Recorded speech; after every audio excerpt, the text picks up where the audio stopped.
Süden hat der Gegner Zossen genommen und stößt auf Stahnsdorf vor. Der Feind operiert jetzt am nördlichen Stadtrand zwischen Frohnau und Pankow. Und im Osten ist der Feind bis zur Linie Lichtenberg-Marsdorf-Karlshorst gelangt.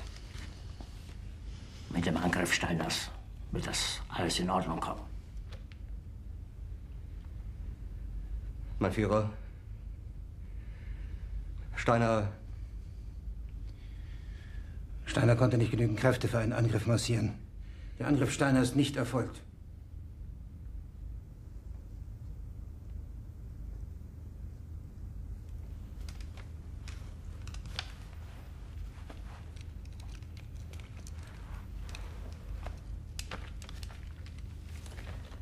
Es bleiben im Raum Keitel, Jodl, Krebs und Burgdorf.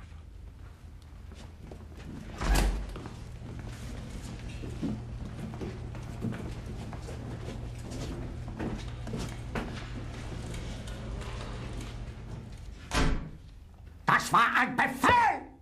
Der Angriff Steiners war ein Befehl! Wer sind Sie, dass Sie es wagen, sich meinen Befehl zu widersetzen? So weit ist das also gekommen. Das Militär hat mich belogen! Jeder hat mich belogen, sogar die SS! Die gesamte Generalität ist nichts weiter als ein Haufen niederträchtiger, treuloser Feiglinge! Mein Führer, ich kann nicht zulassen, dass die Soldaten, die für Sie verbringen... Nicht als Feiglinge! Verreiter, Versager! Mein Führer, was Sie da sagen, ist ungeheuerlich. Die Generalität ist das Geschmeiß des deutschen Volkes!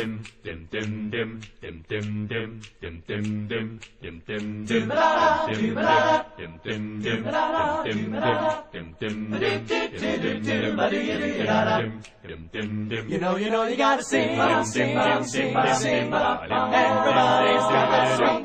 Betty's band, ain't it grand? Hot now, you gotta sing along that song. Sing, sing, sing, sing. Everybody's gotta swing.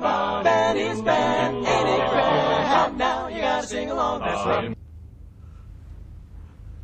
Aber wenn Sie, meine Herren, glauben, dass ich deswegen Berlin verlasse, irren Sie sich gewaltig. Eher jage ich mir eine Kugel durch den Kopf.